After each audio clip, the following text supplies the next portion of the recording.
Coming up, before streaming, before binge watching, and long before the skip intro button, there was the TV theme song. And in the 70s, they weren't just an afterthought. Theme songs were an art form. A great theme could sell you on a show before the first line of dialogue. On today's countdown, we're rewinding back to the golden age of polyester and primetime to bring you the top 12 TV themes of the 70s. Along the way, we'll feature a song written by a producer's teenage son that became an enduring classic, even though he was told to make it sound stupid, the stupidest song ever. Another song was supposed to be sung by the show's cast, but they were so incredibly bad, they were replaced by professional singers. And another song was so good, the name of the TV show was changed to match the song title. These stories and more are coming up next on Professor of Rock. Hey, music junkies, Professor of Rock, always here to celebrate the greatest artists and the greatest songs of all time. You know, if you ever had the Fisher-Price farm as a kid, you're going to dig this channel of deep musical nostalgia. You remember that? Make sure to subscribe below right now, click the white button and click the bell so you always know when our stuff comes out, our Music History Daily. Also, check us out at ProfessorRock.com. Sign up there for more content. Oh, man, the 70s were a golden era for television, and not just because of the shows, you know, from gritty crime dramas to feel-good sitcoms and late-night variety shows. The decade gave us some of the greatest theme songs in history. They were sung by stars, penned by pop hit makers, and in some cases became hits on the Billboard charts. A lot of them. Today, we're returning to a time when turning on the TV felt like joining the family. There were so many great ones that I had to deduce it to a top 12. So grab the remote, adjust the rabbit ears, and settle in. Here's my list of the top 12 TV theme songs of the 70s. So starting out the countdown at number 12, I've got Sanford and Son.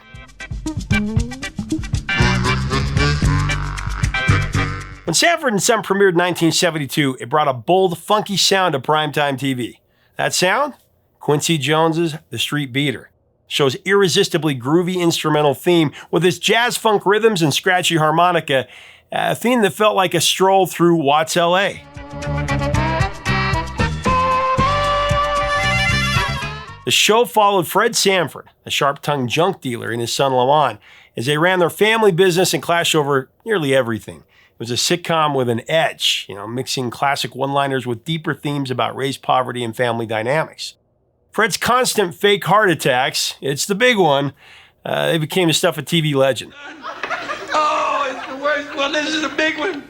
I'm dying. Quincy Jones's theme music gave the show its flavor right from the jump. It didn't need lyrics, just a few bars told you everything you ever needed to know.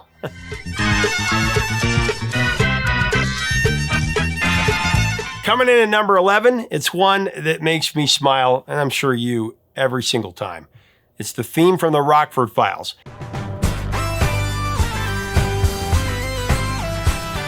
Now, for a detective series, the Rockford Files had one of the most unexpected theme songs of the 70s. An instrumental that somehow fused funk and country and synth into a tune you just couldn't stop humming.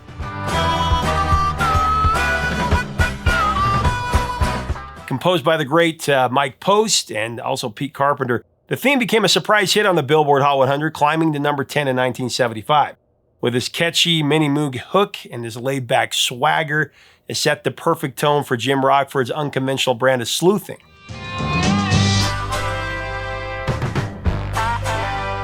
The theme's quirky brilliance matched the show's offbeat rhythm perfectly. It wasn't dark or suspenseful like most crime series scores.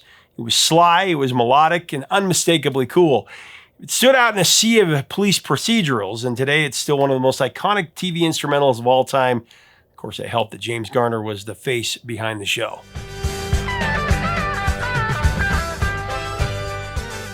Speaking of instrumentals, coming in at number 10, it's the nostalgic classic with one of the best casts ever, the theme from Taxi, Angela.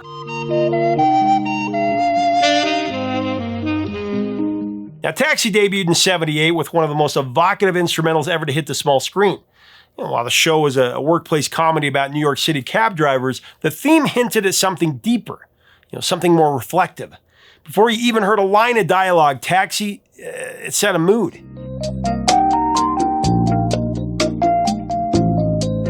The show followed a ragtag crew of cabbies working for the fictional Sunshine Cab Company At its core were iconic characters like Alex, the world-weary everyman, Elaine, the ambitious art lover, Tony, the sweet but dim boxer, and Latka, the eccentric mechanic, of course played by Andy Kaufman.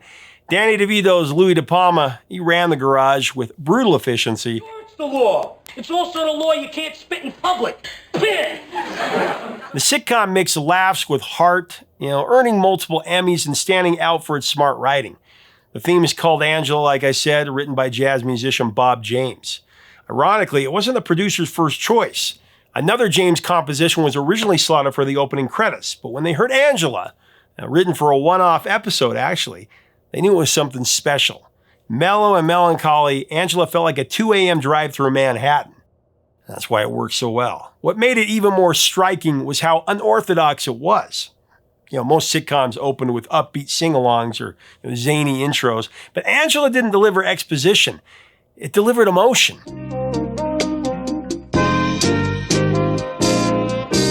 Though Angela never cracked the Billboard Hot 100, its legacy has endured. It's been sampled by hip-hop artists, covered by jazz musicians, and really featured in everything from commercials to nostalgic playlists.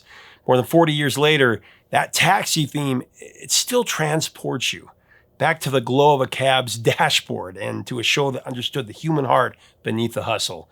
My wife and I just binge-watched it a few years ago.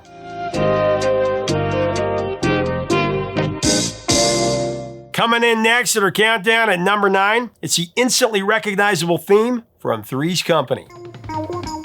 Come and knock on our door. Come and knock on our door. From the very first bounce of the piano, what kind of fun was going to come, A little cheeky, a little playful. Come and knock on our door. Come and knock on our door. We've been waiting for you. Come and knock on our door. It wasn't just an opening line. It was a wink to the audience, promising 30 minutes of wild misunderstandings and double entendres, right? The show followed Jack Tripper, a culinary student who moves in with 2 single women, Chrissy and Janet, to save on rent. But the only problem, their landlord, Mr. Roper, doesn't approve. Okay, Chrissy, I'll get in the tub with you, then we can get it on. So Jack pretends to be gay. This simple setup becomes the foundation for one of the most iconic sitcoms of the 70s and early 80s. Come on, Chrissy, a little less talk and a little more action, okay? The show is a never-ending comedy of errors, with the brilliant John Ritter's Jack character trying to keep up the ruse while navigating his feelings and romantic misadventures. The theme song it played a huge part in establishing the show's playful tone. Where the kisses are hers and his, Three's Company too. It was composed by Joe Raposo, the same genius behind many Sesame Street classics, actually. The smooth, easygoing vocals, those were performed by Ray Charles. Not that Ray Charles, another one, and Julia Rinker, giving the theme a breezy Southern California charm. Down at our rendezvous, Three's Company too. Lyrically, it's clever without being too on the nose. We've been waiting for you. It takes on a whole new meaning in a sitcom built around a man faking his sexuality to live with 2 women. It was a scandalous premise for the time, for sure, but the show and the theme's genius was how they felt totally innocent and just a little bit naughty. Space that needs your face, Three's Company too. The show's producers actually wanted the actors, John Ritter, Suzanne Summers, and Joyce DeWitt, to sing the theme themselves. Professional singer Ray Charles, again, not that Ray Charles, was hired to teach them how to sing it. But after the actors gave it a go, it was clear that they could not sing. It actually really sucked. So the producers opted to go with the professionals instead. Like I said, they hired Ray Charles and Julia Rinker Miller. Rest is history. Down at our rendezvous, Three's Company too. And at the number 8 spot, it's time to play the music. It's time to light the lights. That's right. It's the Muppet Show. It's time to light the light. It's time to meet the Muppets on the Muppet Show tonight. Now, debuting in 1976, this theme song was pure variety show gold, complete with a chorus line of Felt and Fur, right? Written by Jim Henson and Sam Pottle, the tune perfectly captured the chaos and the charm of the Muppets. We call the Muppet Show. I mean, in just under a minute, it gave you big band energy, tongue-in-cheek lyrics, and the promise of upcoming mayhem to the max. Green smoke. The Muppet Show was a brilliantly bizarre mix of sketch comedy, puppetry, music, and celebrity guests. The show followed a backstage storyline centered around Kermit the Frog as an overworked producer of a vaudeville-style variety program. Each week, a different guest star would drop in. I mean, you had everybody from Elton John to Liza Minnelli. It's the Muppet Show with our very special guest star, Mr. Steve Martin. We try to survive the chaos of Fozzie's bad jokes, Miss Piggy's diva meltdowns, and Statler and Waldorf's heckling from the balcony. My favorite. Maybe we've gotten lucky at last. Yeah, maybe tonight's show's been canceled. But the theme song was the real glue that held the madness together. It opened every episode and, of course, was during the closing credits, giving the show a musical structure that mirrored, old school programs like The Ed Sullivan Show or The Carol Burnett Show.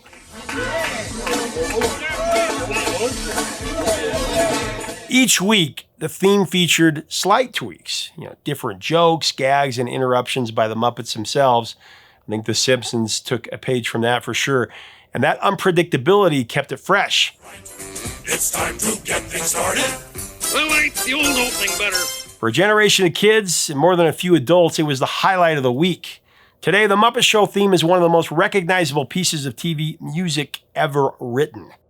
It promised a great time every time, and the Muppets, they always delivered. Started on the most sensational, inspirational, celebrational, Muppetational. Coming in strong at number 7 with tactical precision, it's the theme from S.W.A.T.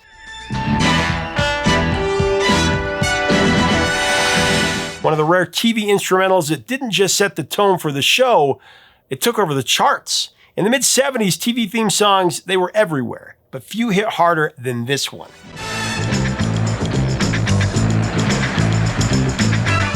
Composed by Barry Davis-On and performed by Rhythm Heritage, Theme from S.W.A.T. didn't just introduce a cop drama, it stormed the Hot 100 and claimed the #1 spot in February of '76. That's right. A high-energy funk jam for a gritty crime show became a certified pop smash.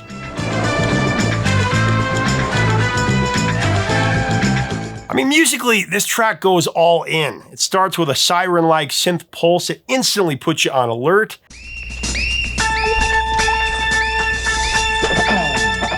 And then it drops you into a driving rhythm section with slinky bass lines, wah-wah guitars, and stabbing horns.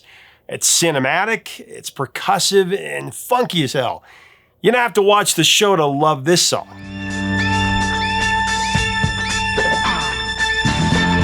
Theme from S.W.A.T. got heavy rotation on FM radio and packed dance floors across America. The series itself aired on ABC from '75 to '76 and followed an elite special weapons and tactics team in California. Led by Sergeant Hondo Harrelson, played by Steve Forrest, the squad handled high-stakes situations. I mean, it only ran 2 seasons, but its impact was huge, especially among fans of action-packed street-level police drama. The concept was revived in a 2003 film and then again in a CBS reboot in 2017.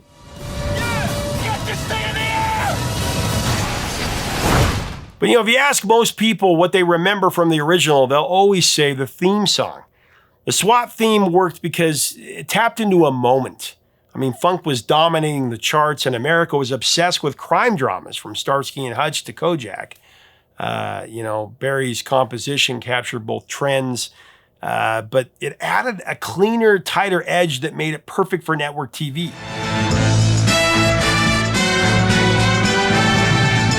While most 70s TV themes went the sing-along route, S.W.A.T. chose swagger, and it made you feel like you were stepping into a standoff, even if you were just grabbing the remote.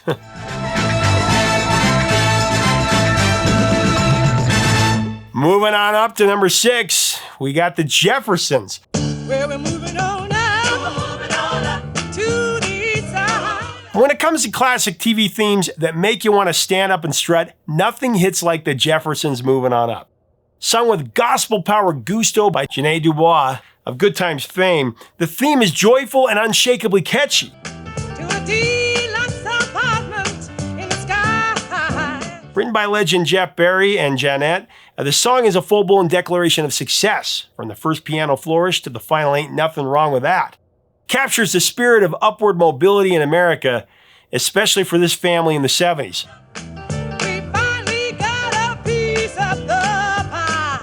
Premiering in 1975, The Jeffersons, of course, was a spin-off of All in the Family and centered around George and Louise Jefferson, a black couple who climbed the economic ladder from Queens to a swanky high-rise on Manhattan's East Side. I'll tell them when I'm joking. I was joking. George, played brilliantly by Sherman Hemsley. He was loud and proud and hilariously stubborn, a self-made entrepreneur who ran a chain of dry cleaning stores. His wife, Louise, played by Isabel Sanford, she was the heart of the show for sure, graceful and often the voice of reason. Together, they navigated the challenges of success, trading barbs with their eccentric neighbors. Took a whole lot of trying just to get up that hill. Moving on Up was more than just a theme, though. It was a statement. At a time when many black characters on TV were still confined to side roles or stereotypes, the Jeffersons were proudly front and center. The lyrics talked about finally getting a piece of the pie, with lines like, fish don't fry in the kitchen, beans don't burn on the grill. Fish don't fry in the kitchen, beans don't burn on the grill. Celebrating hard-earned success, it was aspirational and infectious, telling viewers this wasn't a typical sitcom. Musically, the theme fused gospel, funk, and soul into a perfect match for George Jefferson's strut. I mean, Janette's powerhouse vocals, backed by a choir, gave it a celebratory, almost church-like energy. All right, the countdown continues, and after going with the Jeffersons, I gotta go with All in the Family at number 5. And you do when you want it. In the opening seconds of All in the Family, you hear a slightly off-key piano and two familiar voices, Carol O'Connor and Gene Stapleton, singing with pure, unpolished sincerity.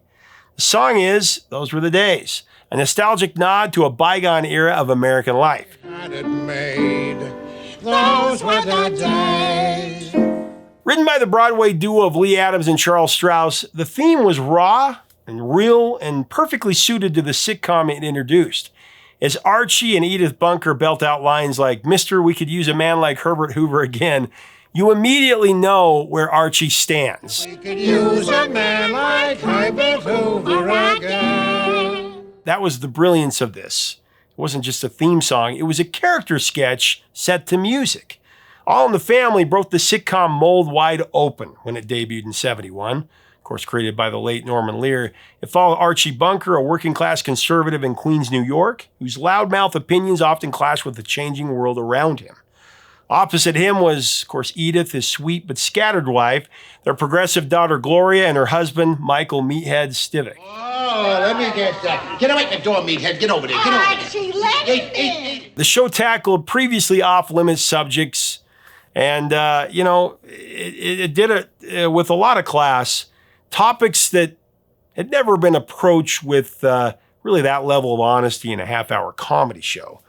Those Were the Days set the tone perfectly. Its lyrics pine for, a simpler time, but it's clear that this nostalgia is laced with denial.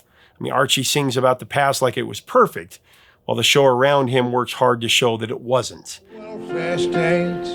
Everybody pulled his weight. The upbeat melody is almost ironic, masking a deeper sadness, a man losing his grip on the world as it moves forward into the 70s. The theme's homespun sound was no accident. It was recorded live on set with Stapleton purposely singing in character and the piano slightly detuned. That lo-fi charm became its signature, becoming one of the most iconic TV openings of all time. It didn't just introduce a sitcom, it introduced a national conversation. More than 50 years later, its message still resonates.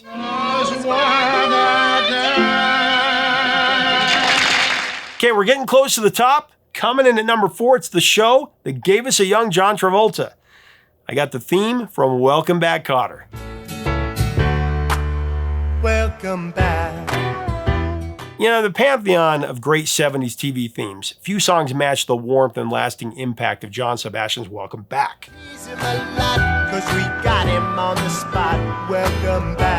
Now, originally written as a placeholder for a new ABC sitcom titled simply Kotter, the theme song was so good, they actually renamed the show to match it. Yeah, the entire series was rebranded Welcome Back Kotter after the song because of the strength of the theme. Welcome back, welcome back, welcome back. Turned out to be a very smart move. In May of 76, Welcome Back hit number 1 on the Hot 100 and became one of the defining TV themes of the decade. The tune's laid-back acoustic vibe and homespun melody were the perfect match for the show's premise.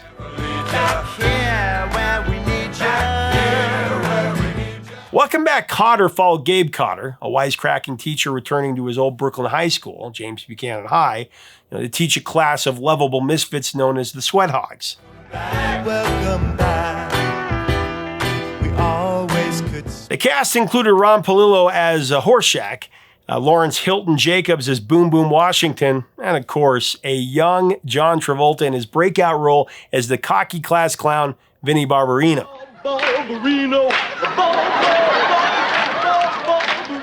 What made the theme song resonate was its emotional honesty, really.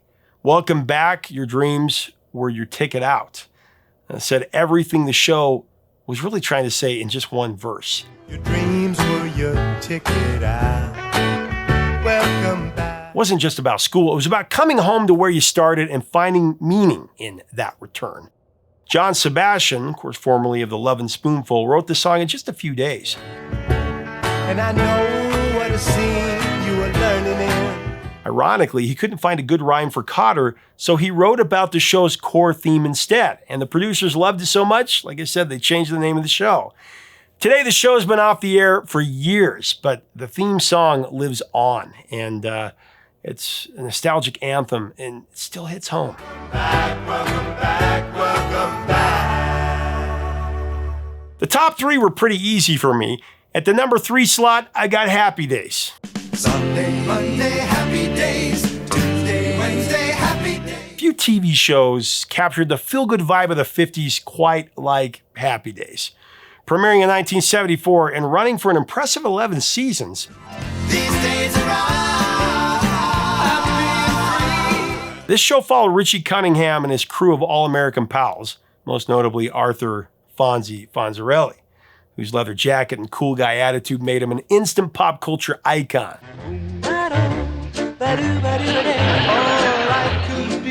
The series that was built on teenage hangouts, drive-ins, and classic family values. It was comfort TV at its finest, and it had a theme song to match. Upbeat and catchy, the Happy Days theme became the musical embodiment of soda shops and simpler times. Though initially conceived as a Richie-centric series, Happy Days quickly became a vehicle for the Fonz, let's be honest. Henry Winkler's portrayal of the heart of gold greaser was so beloved that he went from supporting player to the show's biggest draw. Yes. She kisses real good. I polish my bike for a kiss. Of course, Happy Days eventually became a launching pad for multiple spin-offs, Laverne and Shirley, Joni Loves Chachi, and Mork and Mindy.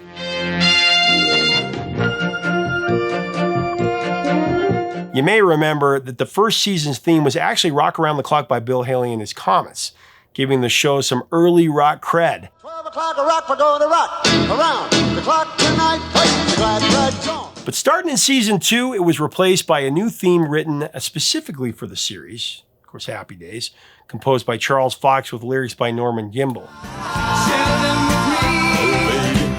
Gray sky, hello blue. It was performed by the duo Pratt and McLean, and the song hit number 5 on the Hot 176, proving it had legs well beyond the TV screen. And with its peppy rhythm, its doo-wop harmonies, and sunny lyrics like Goodbye Gray Skies, Hello Blue, the Happy Days theme promised simple joys and good times. Musically, it borrowed from the vintage rock and roll, but it added a smooth 70s polish to it, making it nostalgic without feeling dated. Saturday, what a day, grooving all week with you. So, little known fact here, Ron Howard signed on to the show to avoid the Vietnam War. Said Howard, I had read somewhere that if your job could be directly related to the employment of 30 or more people, that would be deferment. Turns out Nixon ended the draft just after the pilot was shot, and Happy Days was off and running into TV history.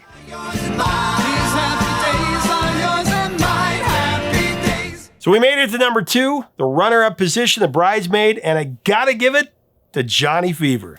It's the theme for WKRP in Cincinnati.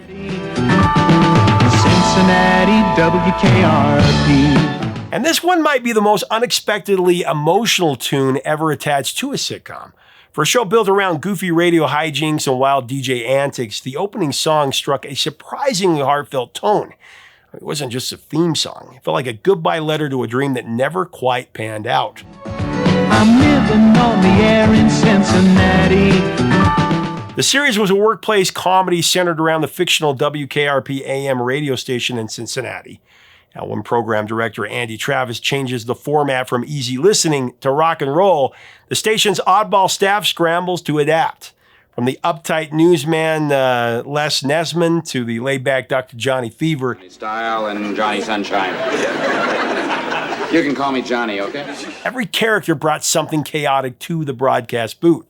And let's not forget Lonnie Anderson as Jennifer Marlowe, the receptionist with brains, and beauty, and all the power. Over there, and there's another one over there, and then, no, that's a clock. Though packed with absurdist humor, like, the legendary turkey drop episode, for example. Not just yet what they are, but, oh my God, they're turkeys! Oh. The show also tackled deeper themes like censorship and payola and changing cultural norms.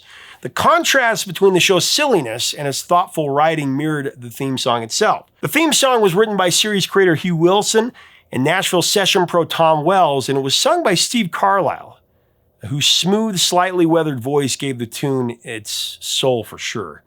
Baby, if you've ever wondered, wonder whatever became of me. Wondered whatever became of me. And those opening lines immediately set a mood that was more melancholy than manic, even if the show that followed leaned hard into the comedy. And the melody itself is pure soft rock gold. Got kind of tired of packing and unpacking. Of course, there was a popular urban legend at the time that Richard Sanders from the show had recorded the song. However, Hugh Wilson later stated that it wasn't true. The brilliance of the WKRP theme is that it worked on two levels. For viewers, it was the story of the show's lead character, Andy Travis, returning to his hometown to run a floundering radio station. I haven't quite decided yet. But it also captured the feeling of anyone who's chased a passion and ended up off course. An extended version of the song was released as a single in '81. It only peaked at number 65 on the Hot 100. Did hit number 29 on the AC chart, though. WKRP in Cincinnati. All right, before we wrap things up, I got to give a shout out to a few unforgettable theme songs that just missed the countdown. I got to go with the Partridge Family, who gave us Come On and Get Happy, a sunshine-soaked sing-along that doubled as a mission statement for TV's grooviest musical family. Sung by David Cassidy and Shirley Jones, it launched a teen idol craze and made bubblegum pop a TV staple. Everybody can hear us singing. Then there's Laverne and Shirley with Making Our Dreams Come True, a bouncy girl-powered anthem that captured the spirit of two best friends chasing big dreams in Milwaukee.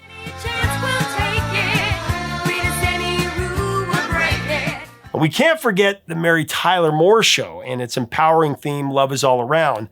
That moment where Mary tosses her hat in the air, iconic every time.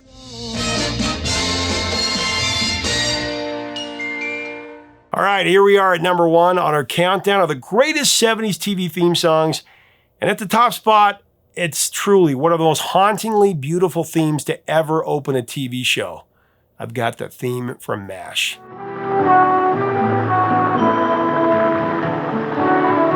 In a decade full of upbeat jingles and sing-along sitcom intros, MASH, it delivered something entirely different. A theme that made you feel. Melancholy, oddly serene, the tune stood in stark contrast to the chaos and satire that followed it, which is what made it so powerful.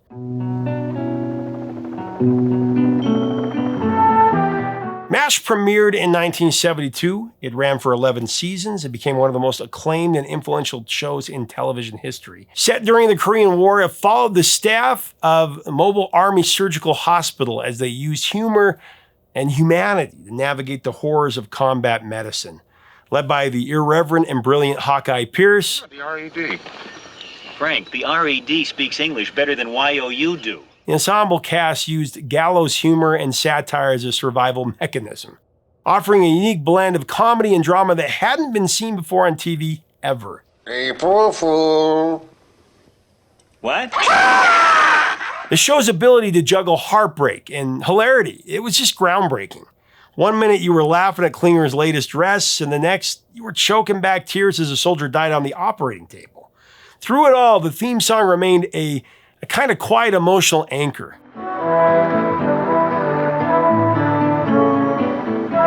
Now, the title of the song, I actually can't say on here because it has one word in it that I'm not allowed to use on YouTube, was originally written for the 1970 MASH movie. It was composed by Johnny Mandel with lyrics by Mike Altman, who was the 14-year-old son of film director Robert Altman. Through early morning fog I see. Robert reportedly asked for the stupidest song ever written, and ironically, it became the emotional backbone of the show. While the lyrics were never used in the TV version, the instrumental opening set a tone that was both reflective and unsettling, perfect for a series set in a Korean War-filled hospital pretending to be a sitcom. Altman later joked that he only made $70,000 for directing MASH, while his son scored $1 million from the song at least. If I please. Even without the lyrics, though, the music carried such a message. I mean, the minor key, the slow tempo, the brushed cymbals, and the soft brass. It was a lullaby for broken souls. It invited you into the world of Hawkeye, Radar, and Hot Lips, not with fanfare, but with a sigh. And that made all the difference.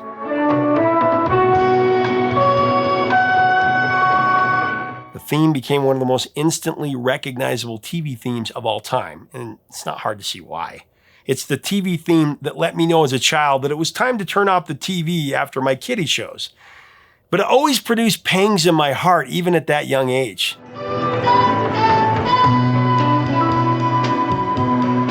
All these years later, I finally know why. I watched the show several times with my wife after not really getting it as a younger child. And man, what a show, what a song. It's the only one that could have been number one.